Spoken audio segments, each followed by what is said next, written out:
Dear students, നമ്മൾ ഈ വീഡിയോയിൽ human rights of woman and children, സ്ത്രീകളുടെയും കുട്ടികളുടെയും മനുഷ്യാവകാശങ്ങളെക്കുറിച്ചാണ് ഡിസ്കസ് ചെയ്യുന്നത്. Human rights of woman and children are much in common as they are legally and socially disadvantaged and exploited. നിയമപരമായിട്ടും സാമൂഹികമായിട്ടും ഒരു disadvantages പൊസിഷനാണ്. അതുപോലെ തന്നെ അവരുടെ ചൂഷണം ചെയ്യപ്പെടുന്ന ഒരു വിഭാഗമാണ് സ്ത്രീകളും കുട്ടികളും. അപ്പോൾ രണ്ടും ഒരു കോമൺ കാറ്റഗറി ആയിട്ടാണ് നമ്മൾ ഉൾപ്പെടുത്തിയിരിക്കുന്നത്. The human rights framework is an effective entry point for promoting gender equality, ലിംഗസമത്വം ഉറപ്പാക്കുക. And the rights of children, ലിംഗസമത്വം ഉറപ്പാക്കുകയും കുട്ടികളുടെ അവകാശങ്ങൾ ഉറപ്പാക്കുകയും ചെയ്യുന്നതിന് മനുഷ്യാവകാശങ്ങളുടെ ഒരു ചട്ടക്കൂട് ഭരണഘടനയിൽ ഉൾപ്പെടുത്തപ്പെട്ടിട്ടുണ്ട്. Gender equality helps to empower women to claim their own rights and develop their families. സ്ത്രീകൾക്ക് അവരുടെ അവകാശങ്ങൾ അത് ഉറപ്പാക്കുന്നതിനും അതുപോലെ അവർക്ക് അവരുടേതായ കുടുംബങ്ങൾ ഡെവലപ്പ് ചെയ്യുന്നതിനുമൊക്കെ ഒരു അവകാശം ജെൻഡർ ഇക്വാലിറ്റി ഉറപ്പ് കൊടുക്കുന്നുണ്ട്. It is also helpful to develop community which in turn helps in development process of the country. Constitutional rights to women, നമ്മുടെ സ്ത്രീകൾക്ക് ഭരണഘടനാപരമായിട്ട് അല്ലെങ്കിൽ ഭരണഘടനയിൽ എന്തൊക്കെ അവകാശങ്ങളാണ് ഉറപ്പാക്കിയിരിക്കുന്നത്. Constitutional rights to women. Women are entitled to enjoy the same human rights and fundamental freedom as other individuals. മറ്റ് വ്യക്തികളെ പോലെ തന്നെ, മറ്റ് പൗരന്മാരെ പോലെ തന്നെ എല്ലാ മൗലിക അവകാശങ്ങളും എല്ലാ മനുഷ്യാവകാശങ്ങളും അതിനുള്ള അർഹത സ്ത്രീകൾക്കുണ്ട്. Women human rights are to be respected by the law in order to eliminate discrimination, inequalities and practices that negatively affects women's rights. The Indian Constitution not only grants equality to women, ഇന്ത്യയുടെ ഭരണഘടന സ്ത്രീകൾക്ക് തുല്യത ഉറപ്പാക്കുന്നത് മാത്രമല്ല, but also empowers the state to adopt measures to positive discrimination in favor of women. സ്ത്രീകൾക്ക് അനുകൂലമായിട്ട് വേണമെങ്കിൽ discrimination കൂടെ വേണമെങ്കിൽ ഭരണകൂടങ്ങൾക്ക് ചെയ്യാവുന്ന പറയുന്നുണ്ട്. ഇപ്പോൾ ഓരോ ഇലക്ഷനും വരുമ്പോഴേക്കും സ്ത്രീകളെ സന്തോഷിപ്പിക്കുന്നതിന് വേണ്ടി വാഗ്ദാനങ്ങൾ വാരിക്കോരി കൊടുക്കുകയാണ്. സ്ത്രീകൾക്ക് 1500 രൂപ എല്ലാ മാസവും അവരുടെ അക്കൗണ്ടിലേക്ക് കൊടുക്കുന്നു. വിവാഹ സമയത്ത് ഓരോ പവൻ്റെ താലി കൊടുക്കുന്നു. നമ്മുടെ ഗേൾസ് ചിൽഡ്രൻ അല്ലെങ്കിൽ സ്റ്റുഡൻസിനാണെങ്കിൽ പെൺകുട്ടികൾക്ക് ലാപ്ടോപ്പ് കൊടുക്കുന്നു, മൊബൈൽ കൊടുക്കുന്നു. തമിഴ്നാട്ടിലാണെങ്കിൽ സൈക്കിൾ കൊടുക്കുന്നു. ഇതെല്ലാം ഫേവറബിൾ ഡിസ്ക്രിമിനേഷനാണ്. ദെൻ ഇത് ഭരണഘടനയിലും അതിന് അനുവാദം കൊടുത്തിട്ടുണ്ട്. സ്ത്രീകൾക്ക് അനുകൂലമായിട്ട് വേണമെങ്കിൽ പുരുഷന്മാരുമായിട്ട് ഡിസ്ക്രിമിനേറ്റ് ചെയ്യാം, അവർക്ക് അനുകൂലമായിട്ട് തീരുമാനങ്ങൾ എടുക്കാം. Then the rights and safeguards enshrined in the Constitution for women in India through different articles are as follows. നമ്മുടെ ഭരണഘടനയിൽ സ്ത്രീകളുടെ അവകാശങ്ങൾ ഉറപ്പാക്കുന്നതിന് വേണ്ടി പല ആർട്ടിക്കിൾസ് ഉൾപ്പെടുത്തിയിട്ടുണ്ട്. ഡിഫറെൻ്റ് ആർട്ടിക്കിൾസ് ആണ്. Article 15(1). The article states that the state shall not discriminate against any citizen of India on the ground of sex. നമ്മുടെ ഭരണഘടനയിലെ 15ാമത്തെ ആർട്ടിക്കിളിലെ സബ് സെക്ഷൻ 1 പറയുന്നത് എന്താണ്? The article states that the state shall not discriminate against any citizen of India on the ground of sex. സെക്സിൻ്റെ അടിസ്ഥാനത്തിൽ ഒരു പൗരനെയും വേർതിരിച്ചു മാറ്റാൻ പാടില്ല, വേർതിരിവുണ്ടാകാൻ പാടില്ല. ലിംഗസമത്വം ഉറപ്പാക്കുക. ദെൻ ആർട്ടിക്കിൾ 15(3), ഇതെല്ലാം സബ്സെക്ഷൻസ് ആണ്. The article states that the state is empowered to make any special provision for women. ഇതൊക്കെയാണെങ്കിലും സ്ത്രീകൾക്ക് പ്രത്യേകമായിട്ടുള്ള ആനുകൂല്യങ്ങൾ ഉറപ്പാക്കുന്നതിന് വേണ്ടി പ്രൊവിഷൻസ് ക്രിയേറ്റ് ചെയ്യാൻ, വ്യവസ്ഥകൾ ക്രിയേറ്റ് ചെയ്യാൻ ആർട്ടിക്കിൾ 15(3) അധികാരം കൊടുത്തിട്ടുണ്ട്. In other ways, this provision enables the state to make affirmative discrimination in favor of women. ഇവിടെ നമുക്ക് ഒരു സ്ത്രീകൾക്ക് അനുകൂലമായിട്ട് വേണമെങ്കിൽ ഡിസ്ക്രിമിനേറ്റീവ് ആയിട്ടുള്ള പോളിസികൾ അഡോപ്റ്റ് ചെയ്യാം. അത് ഭരണഘടനയിൽ തന്നെ അതിനുള്ള പെർമിഷൻ കൊടുത്തിട്ടുണ്ട്. Then Article 16(2), as per the article, no citizen shall be discriminated against or be ineligible for any employment or office under the state on the ground of sex. ഈ അടുത്ത കാലത്തൊക്കെ ഇതിൻ്റെ അടിസ്ഥാനത്തിലാണ് നമ്മുടെ ഈ എയർഫോഴ്സിലും അതുപോലെ നേവിയിലും ഒക്കെ വുമൺ ഓഫീസേഴ്സിനെ നിയമിക്കുന്നത്. വുമൺ ലോക്കോ ഡ്രൈവേഴ്സ് ഉണ്ട്, ട്രെയിൻ ഓടിക്കുന്ന സ്ത്രീകളുണ്ട്, ട്രക്ക് ഓടിക്കുന്ന സ്ത്രീകളുണ്ട്, വിമാനം പറത്തുന്ന പൈലറ്റുമാർ സ്ത്രീകളുണ്ട്. അപ്പം നിലവിൽ ആ ഒരു ഡിസ്ക്രിമിനേഷൻ കുറഞ്ഞു വരുന്നുണ്ട്. അപ്പം എല്ലാ തൊഴിലും സ്ത്രീകൾക്കും ചെയ്യാം, എല്ലാ തൊഴിലും ചെയ്യാനുള്ള അധികാരം ഭരണഘടന അവർക്ക് ഉറപ്പാക്കിയിട്ടുണ്ട്. അതേതാണ് നമ്മുടെ ആർട്ടിക്കിൾ 16 പ്രകാരം. Then Article 23(1), the article prohibits traffic of human beings and forced labor. മനുഷ്യക്കടത്തും നിർബന്ധിതമായിട്ടുള്ള ലേബറും നിരോധിച്ചിരിക്കുന്നു. Article 39(a), the article states that the state has to secure for men and women equally the right to adequate means of livelihood. എന്താണ്, ഒരു ഉപജീവന മാർഗം സ്ത്രീകൾക്കും പുരുഷന്മാർക്കും ഉറപ്പാക്കാനുള്ളൊരു കടമ ഭരണകൂടങ്ങൾക്കുണ്ട്, സ്റ്റേറ്റിനുണ്ട്. Then Article 39(d), the article states that the state has to secure equal pay for equal work for both Indian men and women. സ്ത്രീകൾക്കും പുരുഷന്മാർക്കും തുല്യ ജോലിക്ക് തുല്യ വേതനം ഉറപ്പാക്കാനുള്ള ബാധ്യത ഭരണകൂടങ്ങൾക്കുണ്ട്. അത് ഉറപ്പ് കൊടുക്കുന്നുണ്ട്, നമ്മുടെ ഭരണഘടന ഉറപ്പ് കൊടുത്തിരിക്കുകയാണ്. അത് ഏത് ആർട്ടിക്കിളിലാണ് പറഞ്ഞിരിക്കുന്നത്? Article 39(d)ക്കകത്ത്. Then again, Article 39(e), as per the article, the state is required to ensure that the health and strength of women workers are not abused and they are not forced by economic necessity to enter avocations unsuited to their strength. എന്താ, അവരുടെ ഒരു സ്ട്രെങ്തിനല്ലെങ്കിൽ അവരുടെ ആരോഗ്യത്തിന് അവരുടെ കഴിവിന് ഉപരിയായിട്ടുള്ള work അവരെ കൊണ്ട് ചെയ്യിപ്പിക്കാൻ പാടില്ല. എല്ലാവർക്കും എല്ലാ ജോലിയും ചെയ്യാമെന്നുണ്ടെങ്കിലും സ്ത്രീകളെ ജോലി സ്ഥലത്ത് ചൂഷണം ചെയ്യാൻ പാടില്ല. ഇത് ഉറപ്പാക്കിയിരിക്കുന്ന ഏതാണ്? Article 39(e)ലാണ്. Then Article 42, as per the article, the state shall make provisions for securing just and humane conditions of work and maternity relief. എന്താ, ന്യായമായതും മനുഷ്യത്വപരമായ വർക്കിംഗ് കണ്ടീഷൻസ് ഉറപ്പാക്കാനുള്ള ബാധ്യത സ്റ്റേറ്റിനുണ്ട്. Then again, as per the Article 42, state shall make provisions. ഇതെല്ലാം എന്താണ്? ഭരണകൂടങ്ങളാണ് ഉറപ്പാക്കേണ്ടത്, രാജ്യത്തെ ഭരണകൂടങ്ങളാണ് ഉറപ്പാക്കേണ്ടത്. Provisions for securing just and humane conditions, മനുഷ്യത്വപരമായ സാഹചര്യങ്ങൾ തൊഴിൽ ചെയ്യുന്നതിനും അതുപോലെ തന്നെ മറ്റേണിറ്റിയുമായിട്ട് ബന്ധപ്പെട്ട് പ്രസവവുമായിട്ട് ബന്ധപ്പെടുന്ന പ്രസവാനുകൂല്യങ്ങൾ. നിലവിൽ എത്രയാണ്? 6 മാസം. അതുപോലെ തന്നെ വിത്ത് പേ. നമ്മൾ പെർമനൻ്റ് എംപ്ലോയീസ് ആണെങ്കിൽ അവർക്ക് 6 മാസം പ്രസവാവധിയുണ്ട്, ഫുൾ വേതനത്തോടു കൂടി. ആദ്യത്തെ 2 പ്രസവത്തിന്, പിന്നെ 3-ാമതൊക്കെ കഴിയുമ്പോഴത്തേക്കും 3 months ഒക്കെ ആയിട്ട് കുറയും. പ്രസവാനുകൂല്യങ്ങളുണ്ട്.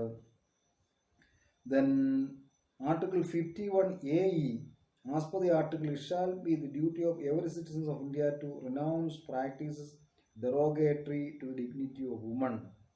സ്ത്രീകളുടെ അന്തസ്സിനും മാന്യതയ്ക്കും എന്താണ് ദോഷകരമായി ബാധിക്കുന്ന ഒരു നടപടിക്രമങ്ങളിലും ഒരു കാര്യവും പ്രാക്ടീസ് ചെയ്യാൻ പാടില്ല. അങ്ങനെ എന്തെങ്കിലും ആളുകൾ അതൊന്നും മാറി നിൽക്കണം. ഡിഗ്നിറ്റി, ഇപ്പം സ്ത്രീകളുടെ മാന്യതയ്ക്കും അതുപോലെ തന്നെ അന്തസ്സിനുമൊക്കെ ഹാനികരമായ ഒരു പ്രവൃത്തിയിലും ആരും ഏർപ്പെടാൻ പാടില്ല. അത് കൃത്യമായിട്ട് ആർട്ടിക്കിൾ 51(a)(e)യിൽ പറഞ്ഞിട്ടുണ്ട്. ഇതെല്ലാം ഭരണഘടനയുടെ ഡിഫറെൻ്റ് ആർട്ടിക്കിൾസ് ആണ്. Then Article 243(d)(3), the article states that 1/3 of the total number of seats to be filled by direct election in every panchayat shall be reserved for women. നമ്മുടെ ഗ്രാമപഞ്ചായത്തുകളിൽ തിരഞ്ഞെടുക്കപ്പെടുന്ന മെമ്പേഴ്സിൽ 1/3 സ്ത്രീകൾക്കായിട്ട് തന്നെ റിസർവേഷൻ കൊടുത്തിരിക്കണം. നമ്മുടെ ഭരണഘടനയിൽ തന്നെ പറഞ്ഞിരിക്കുന്നതാണ്. ഇനി ഇതിനനുബന്ധമായിട്ട് വീണ്ടും ഭേദഗതികളൊക്കെ വന്നതുകൊണ്ടാണ് നമ്മുടെ ഈ 2023 ഭേദഗതി വന്നിട്ടുണ്ട്, വുമൺ റിസർവേഷൻ ബിൽ. നിലവിൽ ഭേദഗതി പാസ്സായെങ്കിലും 2029 ഇലക്ഷനോട് കൂടി നമ്മുടെ പാർലമെന്റിലും സംസ്ഥാന നിയമസഭകളിലും ഇലക്റ്റഡ് മെമ്പേഴ്സിൻ്റെ 1/3 സ്ത്രീകൾക്കായിട്ട് മാറ്റിവെക്കപ്പെടും. 2024 പാർലമെന്റ് ഇലക്ഷനിലല്ല, 2029 ശേഷം വരുന്ന ഇലക്ഷനുകളായിരിക്കും ഈ ഒരു ആനുകൂല്യം സ്ത്രീകൾക്ക് കിട്ടാൻ പോകുന്നത്. ഇനി പഞ്ചായത്ത് ലെവൽ 1993 73-74 വകുപ്പുകൾ ഭേദഗതി ചെയ്താണ് PV നരസിംഹറാവു ആയിരുന്നു അന്നത്തെ ഇന്ത്യൻ പ്രൈം മിനിസ്റ്റർ. അപ്പം നരസിംഹറാവുവിൻ്റെ കാലത്താണ് സ്ത്രീകൾക്ക് ഗ്രാമപഞ്ചായത്തുകളിലെ 1/3 സീറ്റിന് റിസർവേഷൻ ലഭിക്കുന്നത്. 1993 ഈ ഒരു പ്രൊവിഷൻ. ഇപ്പം 1993 മുമ്പ് ഈ ഒരു പ്രൊവിഷൻ ഇല്ലായിരുന്നു. ഭരണഘടനയിൽ ഇങ്ങനെ ഒരു വകുപ്പുണ്ടായിരുന്നെങ്കിലും അത് ഇംപ്ലിമെൻ്റ് ചെയ്യപ്പെടുന്നത് 1993 തന്നെ 2 ഭേദഗതികൾ ചെയ്തു. then again 2023 വീണ്ടും ബില്ല് കൊണ്ടുവന്നിട്ടുണ്ട്. 33% ഉറപ്പാക്കിയിട്ടുണ്ട്. ഈ ബില്ല് തന്നെ അതിന് മുമ്പ് 1996 81ാമത്തെ ഭരണഘടനാ ഭേദഗതിയായിട്ട് HD ദേവയുടെ കാലത്ത് ഇത് പാർലമെന്റിൽ അവതരിപ്പിച്ചതാണ്. പക്ഷെ അന്ന് കുറേയേറെ പാർട്ടിക്കാരുടെ എതിർപ്പ് കാരണം അത് പാസ്സാക്കിയെടുക്കാൻ പറ്റില്ല. പിന്നെ 2010 ഇത് രാജ്യസഭയിൽ പാസ്സാക്കി. പക്ഷേ പാർലമെന്റിൽ നമ്മുടെ ലോക്സഭയിൽ അവതരിപ്പിക്കാൻ പറ്റിയില്ല. പിന്നീട് 2 തവണ ലാപ്സായിട്ട് 2023 പെട്ടെന്ന് തന്നെ ഒരു സ്പെഷ്യൽ സെഷൻ വിളിച്ചു കൂട്ടി പാസ്സാക്കി എടുക്കുക ചെയ്തിരിക്കുന്നത്. പക്ഷെ ഒന്ന് പാസ്സാക്കി എടുത്തപ്പോൾ ഇന്ത്യയിലെ സ്ത്രീകൾ ഓർത്ത് ഇപ്പോൾ കിട്ടുമെന്നാണ്. പക്ഷേ വീണ്ടും ഒരു വെയിറ്റ് ചെയ്യേണ്ടി വരും. 2029 ശേഷമായിരിക്കും ഇത് പ്രായോഗിക തലത്തിൽ നടപ്പിലാക്കാൻ പോകുന്നത്. അതിനാൽ അതിൽ തന്നെ ഇപ്പം നമ്മുടെ രാജ്യസഭയിലോ ലെജിസ്ലേറ്റീവ് കൗൺസിലുകളിലോ ഇപ്പോഴും ആനുകൂല്യമില്ല. ഇലക്റ്റഡ് ആയിരിക്കുന്ന, നോമിനേറ്റഡ് അല്ല, ഇലക്റ്റഡ് ആയിരിക്കുന്ന, അത് പഞ്ചായത്ത് ആണെങ്കിലും മുനിസിപ്പാലിറ്റി ആണെങ്കിലും കോർപ്പറേഷൻസ് ആണെങ്കിലും അസംബ്ലി ആണെങ്കിലും പാർലമെന്റ് ആണെങ്കിൽ പാർലമെന്റിലെ ലോവർ ഹൗസ് ആണ്. ഇലക്റ്റഡ് മെമ്പേഴ്സിൻ്റെ 1/3 സ്ത്രീകൾക്ക് റിസർവ് ചെയ്യപ്പെടും.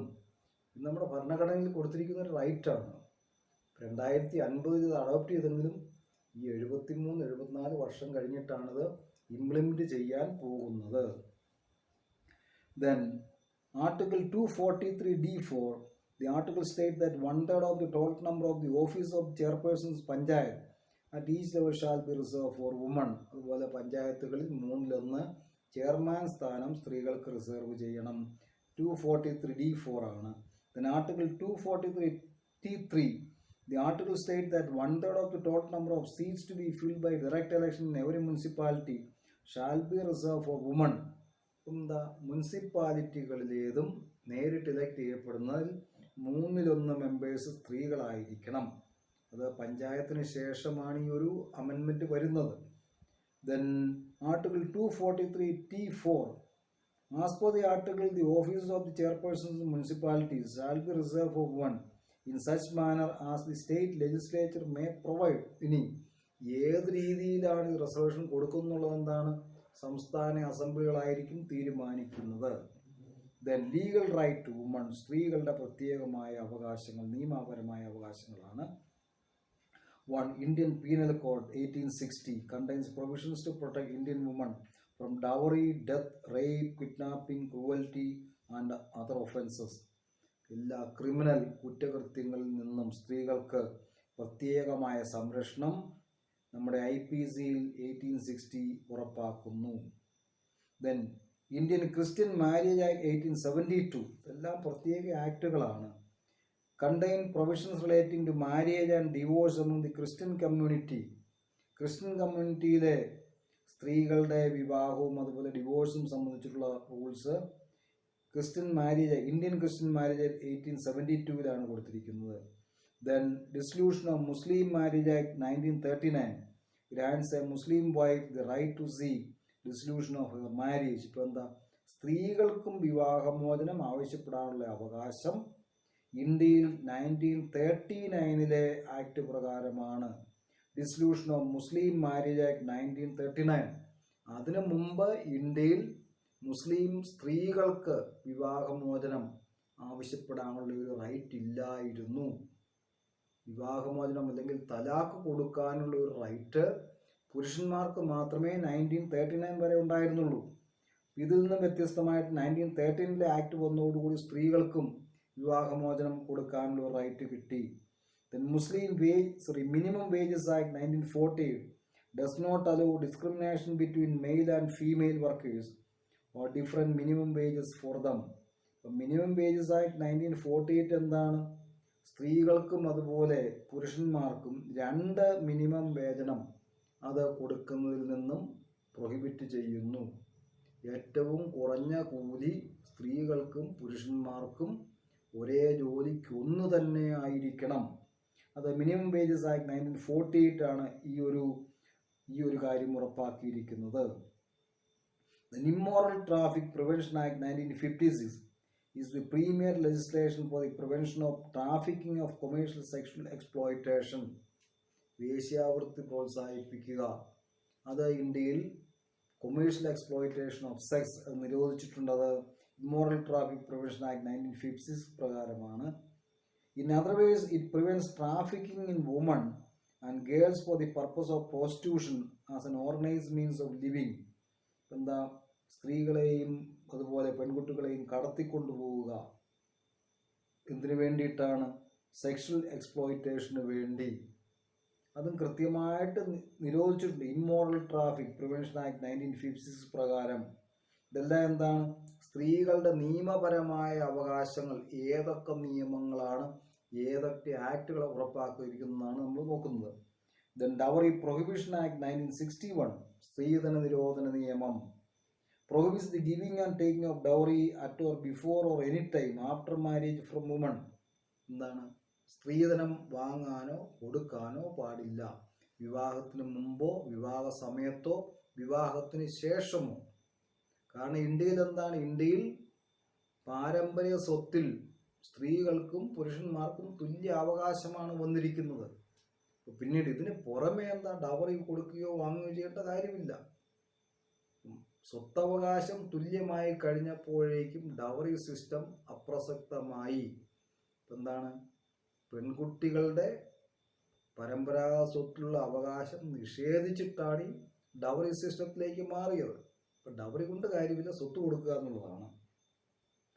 Then Dowry Prohibition Act 1961. Then Maternity Benefit Act 1961 regulates the employment of women in certain establishments for certain period before and after childbirth and provides for maternity benefit and certain other benefits. നിയന്ത്രണങ്ങൾ ചില പ്രത്യേക ജോലികളിൽ പ്രസവത്തിന് മുമ്പും പ്രസവത്തിന് ശേഷവും കുറേ കാലത്തേക്ക് നിയന്ത്രണങ്ങൾ ഏർപ്പെടുത്തിയിട്ടുണ്ട് സ്ത്രീകളെ നിയമിക്കുന്നതിന്. അതുപോലെ തന്നെ മറ്റേണിറ്റി ബെനഫിറ്റുമായിട്ട് ബന്ധപ്പെട്ട കാര്യങ്ങളും മറ്റേണിറ്റി ബെനഫിറ്റ് ആക്ട് 1961 കൃത്യമായിട്ട് പറഞ്ഞിട്ടുണ്ട്. Medical termination of pregnancy act 1971 എന്താണ്? വൈദ്യസഹായത്തോടു കൂടി നമ്മൾ ഭ്രൂണഹത്യ, ഇവിടെ എന്താ പറയുന്നത്? ഗർഭം അലസിപ്പിക്കുക, മെഡിക്കൽ ടെർമിനേഷൻ. അതിന് ഒരു 1971 പ്രത്യേക ആക്ട് തന്നെയുണ്ട്. Provides for the termination of certain pregnancies by registered medical practitioners on humanitarian and medical grounds. പ്രത്യേകം പറഞ്ഞിട്ടുണ്ട്. മനുഷ്യത്വപരവും അതുപോലെ തന്നെ എന്താ മെഡിക്കൽ ഗ്രൗണ്ട്സിലും മാത്രമേ അബോർഷൻ അനുവദനീയമായിട്ടുള്ളൂ. അതൊരു 3 മാസം മുമ്പ് ആണെങ്കിൽ നമുക്കെന്താ പ്രത്യേക നിയമത്തിൻ്റെ പെർമിഷൻ വേണ്ട. 3 മാസം കഴിഞ്ഞാൽ 12 ആഴ്ച കഴിഞ്ഞാൽ കോടതിയുടെ പ്രത്യേക അനുമതി വേണം. The medical termination of pregnancy act 1971 ആണ്. എന്താണ്? Termination of certain pregnancies. ഇതെന്താ? രജിസ്റ്റേർഡ് മെഡിക്കൽ പ്രാക്ടീഷണേഴ്സ് ആയിരിക്കണം. അംഗീകൃത ഡോക്ടർമാരെ ഇത് ചെയ്യാൻ പാടുള്ളൂ. കൃത്യമായിട്ട് അതിൻ്റെ പ്രൊവിഷൻസ് പറഞ്ഞിട്ടുണ്ട്. Then equal remuneration act 1976 provides for the payment of equal remuneration to both men and women workers for same work of similar nature. ഒരേ സ്വഭാവത്തിലുള്ള തൊഴിലാളികൾ ഒരേ വർക്കിനോ സ്ത്രീകൾക്കും പുരുഷന്മാർക്കും തുല്യ വേതനം കൊടുക്കുക. അത് ഈക്വൽ റെമ്യൂണറേഷൻ ആയി 1976 പറഞ്ഞിരിക്കുന്നത്. It also prevents discrimination on the ground of sex against woman in recruitment and service conditions. എന്താ, സ്ത്രീകളെ മാറ്റി നിർത്താൻ പാടില്ല, ഡിസ്ക്രിമിനേറ്റ് ചെയ്യാൻ പാടില്ല. ജോലിക്ക് ആളുകളെ റിക്രൂട്ട് ചെയ്യുമ്പോഴോ എംപ്ലോയി ചെയ്യുമ്പോഴോ. Indecent representation of women prohibition act 1986 prohibit indecent representation of women through advertisement or in publications, writings, paintings, figures or in any other manner. സ്ത്രീകളെ മോശമായിട്ട് പരസ്യങ്ങളിലോ മറ്റേതെങ്കിലും മാർഗത്തിലോ ചിത്രീകരിക്കാൻ പാടില്ല.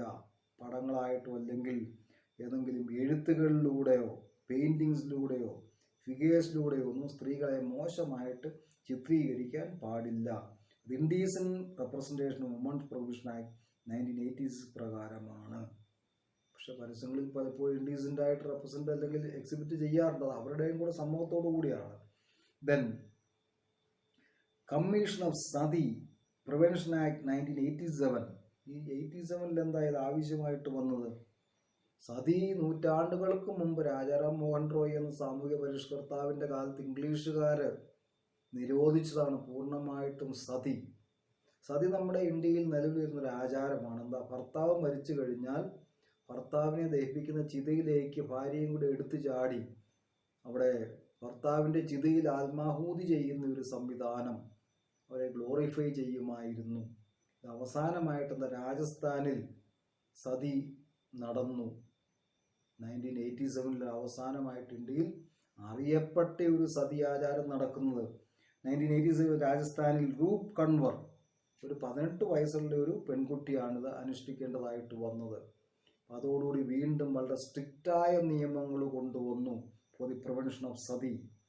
So the Commission of Sati Prevention Act 1987 provides for more effective prevention of the commission of Sati and its glorification on women. എന്താ, അങ്ങനെ sati commit ചെയ്യുന്ന ആൾക്കാരെ sati ദേവതയായിട്ട് glorify ചെയ്യുക, ആരാധിക്കുക, അതെല്ലാം ഈ ഒരു ആക്ട് നിരോധിച്ചിട്ടുണ്ട്. Then pre consumption and pre natural diagnostic techniques provision of sex selection Act 1994 prohibits sex selection before the or after conception and prevents the misuse of prenatal diagnostic techniques for sex discrimination leading to female foeticide. Foeticide ആണ് പറഞ്ഞിരിക്കുന്നത്. നമുക്ക് ലിംഗനിർണയം, ഗർഭാവസ്ഥയിൽ ലിംഗനിർണയവും അതുപോലെ തന്നെ എന്താണ് സ്ത്രീ ഭ്രൂണങ്ങളെ നശിപ്പിക്കലും, ഇത് രണ്ടും കൃത്യമായിട്ട് നിരോധിച്ചിട്ടുണ്ട്. എന്നാൽ ഇതെല്ലാം എപ്പോഴും നടക്കുന്നുണ്ട്, പക്ഷെ നിയമവിരുദ്ധമാണത്. ഇപ്പം ഗർഭാവസ്ഥയിലുള്ള നമ്മളെന്താ കുട്ടികളുടെ ലിംഗം തിരിച്ചറിയുന്നതൊക്കെ നമ്മുടെ നിയമം അനുസരിച്ച് തെറ്റാണെങ്കിലും പലരും എപ്പോഴും ചെയ്യുന്നുണ്ട്. ഡോക്ടേഴ്സ് അത് അനുവദിച്ചു കൊടുക്കാറുണ്ട്. പലപ്പോഴും എന്താണ്, ഇപ്പം പെൺകുട്ടികളാണെന്ന് കഴിഞ്ഞാൽ പ്രിമച്ചുറായിട്ട് തന്നെ ടെർമിനേഷൻ ഓഫ് പ്രഗ്നൻസി ഇന്ത്യയിൽ നടക്കുന്നുണ്ട്. അപ്പം അതുകൊണ്ട് ഇപ്പം പറ്റിയിരിക്കുന്ന പല സംസ്ഥാനങ്ങളിലും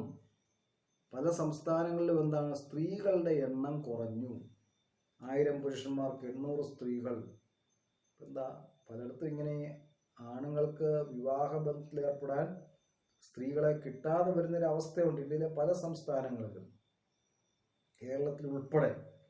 ദെൻ നെക്സ്റ്റ് എന്താണ്, protection of woman from domestic violence, വീടുകളിലെ അതിക്രമങ്ങളിൽ നിന്നും സ്ത്രീകൾക്ക് സംരക്ഷണം. is a comprehensive legislation to protect women in India from all forms of domestic violence.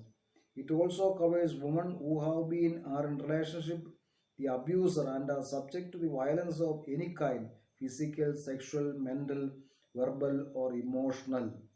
എന്താ, ഭവനങ്ങളിൽ ഡൊമസ്റ്റിക് വയലൻസിൽ നിന്നും സ്ത്രീകൾക്ക് പൂർണ്ണമായ സംരക്ഷണം കൊടുക്കുന്നതിന് വേണ്ടിയുള്ള ഒരു ആക്ടാണ് 2005 protection of woman from domestic violence. വീടുകളിൽ സ്ത്രീകൾക്കെതിരെയുള്ള അതിക്രമങ്ങൾ ഇത് പ്രിവെൻറ്റ് ചെയ്യുന്നതിന് വേണ്ടിയുള്ള ഒരു ആക്ടാണ്, ഡൊമസ്റ്റിക് വയലൻസിന് എതിരെയുള്ള ഒരു act. Then sexual harassment of woman and work place, എന്താണ്, ജോലി സ്ഥലത്ത് സ്ത്രീകളെ ഹറാസ് ചെയ്യുക. ഇപ്പം എന്താണ്, സെക്ഷൽ ഹറാസ്മെൻ്റ് ആണ് പറഞ്ഞിരിക്കുന്നത്. Prevention of sexual harassment in workplace. Prohibition and redressal, രണ്ടുമുണ്ട്, നിരോധിക്കുകയും അതിന് പരിഹാരം കണ്ടെത്തുകയും ചെയ്യുന്നു. ഇനി അങ്ങനെ ഉണ്ടായിക്കഴിഞ്ഞാൽ സ്ത്രീകൾക്കതിന് എന്തൊക്കെയാണ് പരിഹാര മാർഗങ്ങൾ, അത് 2013 ആക്ടാണ്. Provides protection to women from sexual harassment of or workplaces both in public and private sector, whether organized or unorganized. എല്ലാ ജോലി സ്ഥലങ്ങളിലും പ്രൈവറ്റ് പ്ലേസസോ പബ്ലിക് സെക്ടറോ ആകാം, ഓർഗനൈസ് സെക്ടറോ അൺഓർഗനൈസ് സെക്ടറോ ആകാം, ജോലി സ്ഥലത്ത് സെക്ഷൽ ഹറാസ്മെന്റ് ഉണ്ടായി എന്ന് സ്ത്രീകൾ പരാതിപ്പെട്ട് കഴിഞ്ഞാൽ വളരെ കൃത്യമായ നിയമങ്ങളും അതുപോലെ തന്നെ ശിക്ഷയും ഉണ്ടാകും. Provided you are not a support of the ruling party at the centre. ഇവിടെ ബ്രിജ് ഭൂഷൺ എന്നും പറഞ്ഞുകൊണ്ട് ഇന്ത്യയിലെ ഗുസ്തി താരങ്ങളും ഒക്കെ ആയിട്ട് വലിയൊരു കേസ് വന്നതാണ്. പക്ഷേ ഇതുവരെ അറസ്റ്റോ മറ്റു നടപടികളോ ഉണ്ടായിട്ടില്ല. ഇവിടെ കാരണം കേന്ദ്രം ഭരിക്കുന്ന പാർട്ടിയുടെ ഒരു വലിയ നേതാവാണ് ബ്രിജ് ഭൂഷൺ. നമുക്ക് ഭരണപരമായിട്ട് സ്വാധീനമുണ്ടെങ്കിൽ പല കുറ്റകൃത്യങ്ങളിൽ നിന്ന് രക്ഷപ്പെടാൻ സാധിക്കും. പക്ഷെ നിയമം പറയുന്നത് ഇതൊന്നും പാടില്ല, അല്ലെങ്കിൽ കഠിനമായ ശിക്ഷ കൊടുക്കണം എന്നുള്ളതാണ്. Next is rights of children in India. ബാലാവകാശങ്ങൾ. The declaration related to rights of children is most obvious and comprehensive in the international human rights law. In the Article 54 of the International Human Rights, the rights like financial, social and political rights related to children are given together. Article 54 ഇത് കൊടുത്തിരിക്കുന്നത്. അന്തർദേശീയ മനുഷ്യാവകാശങ്ങളുമായിട്ട് ബന്ധപ്പെട്ടുള്ള article 54 കൊടുത്തിട്ടുണ്ട്. അത് എന്തൊക്കെയാണെന്ന് നോക്കാം. Number 1 is child labour prohibition and regulation act 1986. The most controversial legislation related to children's rights in India is the Child Labour Prohibition and Regulation Act 1986. The Act clearly states that areas where children can work. ഇവിടെ ഏതൊക്കെ ഏരിയയിൽ കുട്ടികൾക്ക് ജോലി ചെയ്യാമെന്നാണ് ഈ prevention ആക്ടിൽ പറഞ്ഞിരിക്കുന്നത്. അതുകൊണ്ട് തന്നെ ഇതൊരു കോൺട്രവേഴ്ഷ്യൽ ലെജിസ്ലേഷനാണ്. ഇതിന് വളരെയധികം വിമർശനങ്ങൾ ഉണ്ടായി. ഈ ആക്ട് പറഞ്ഞിരിക്കുന്ന ഏതൊക്കെ ഏരിയയിൽ കുട്ടികൾക്ക് ജോലി ചെയ്യാമെന്നാണ്. പൂർണ്ണമായിട്ടും അവരുടെ ജോലി ചെയ്യാൻ പാടില്ല എന്നല്ല. അത് രണ്ടാമത്തേത് റൈറ്റ് ടു എഡ്യൂക്കേഷൻ. കുട്ടികൾക്ക് വിദ്യാഭ്യാസം ലഭിക്കാനുള്ള അവകാശം. Article 21A has been included as a fundamental right to the Indian Constitution by 68th Constitutional Amendment 2002, in which provisions has been made to provide free and compulsory education children up to the age of 6 to 14. 6നും 14നും ഇടയ്ക്ക് കുട്ടികൾക്ക് നിർബന്ധമായിട്ടും free ആയിട്ടും വിദ്യാഭ്യാസം കൊടുക്കുക. Prohibition of child marriage act 2006. ബാലവിവാഹം നിയന്ത്രിക്കുന്നതിന് വേണ്ടി ഉള്ള ആക്ടാണ് 2006. അത് പ്രകാരം ഇന്ത്യയിൽ 2007 മുമ്പ് 2007 ചെയ്ത് നടപ്പിലാക്കുന്നത് 2007 UNICEF has defined the marriage girls before age of 18 as a child marriage and boys at the age of 21 years. പെൺകുട്ടികൾക്ക് 18 വയസ്സിന് മുമ്പും ആൺകുട്ടികൾക്ക് 21 വയസ്സിന് മുമ്പും വിവാഹം നടത്തുകയാണ് എങ്കിൽ അത് ബാലവിവാഹമായിട്ട് കണക്കാക്കുകയും അത് നിയമത്തിനെതിരാകുകയും ചെയ്യും. The Government of India passed the Child Marriage Act 2006 to prevent child marriage in India.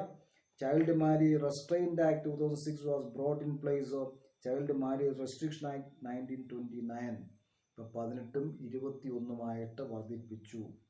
Protection of children from sexual offences act, POCSO act. നമുക്കെന്താ വളരെ പോപ്പുലറായിട്ട് എല്ലാവർക്കും അറിയാവുന്ന പോസ്കോ ആക്ട്. 18 വയസ്സിന് താഴെയാണെങ്കിൽ വളരെ സ്ട്രിക്റ്റ് ആയിട്ടുള്ള പോസ്കോ ആക്ട് ആണ്. നോൺ ബെയിലബിൾ ആക്ട് ആണ് വരുന്നത്. ജാമ്യം കിട്ടാൻ പാടാണ്, ജാമ്യം കിട്ടാൻ ബുദ്ധിമുട്ടാണ്. In India, this act has been implemented for both male and female. The act makes child sexual abuse a punishable offense. POCSO act ഉണ്ട്, 2012 പാസ്സാക്കിയതാണ്. Then juvenile justice, ബാലനീതി നിയമം, juvenile justice, care and protection of children act 2015. The juvenile justice, care and protection of children amendment bill 2015 was passed by Rajya Sabha.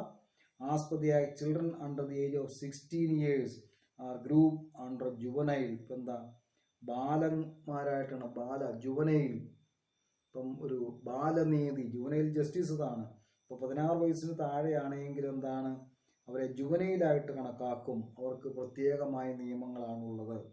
പിന്നെ 6ാമത്തെ പോയിന്റ് പറഞ്ഞിരിക്കുന്നത് child trafficking, കുട്ടിക്കടത്ത്.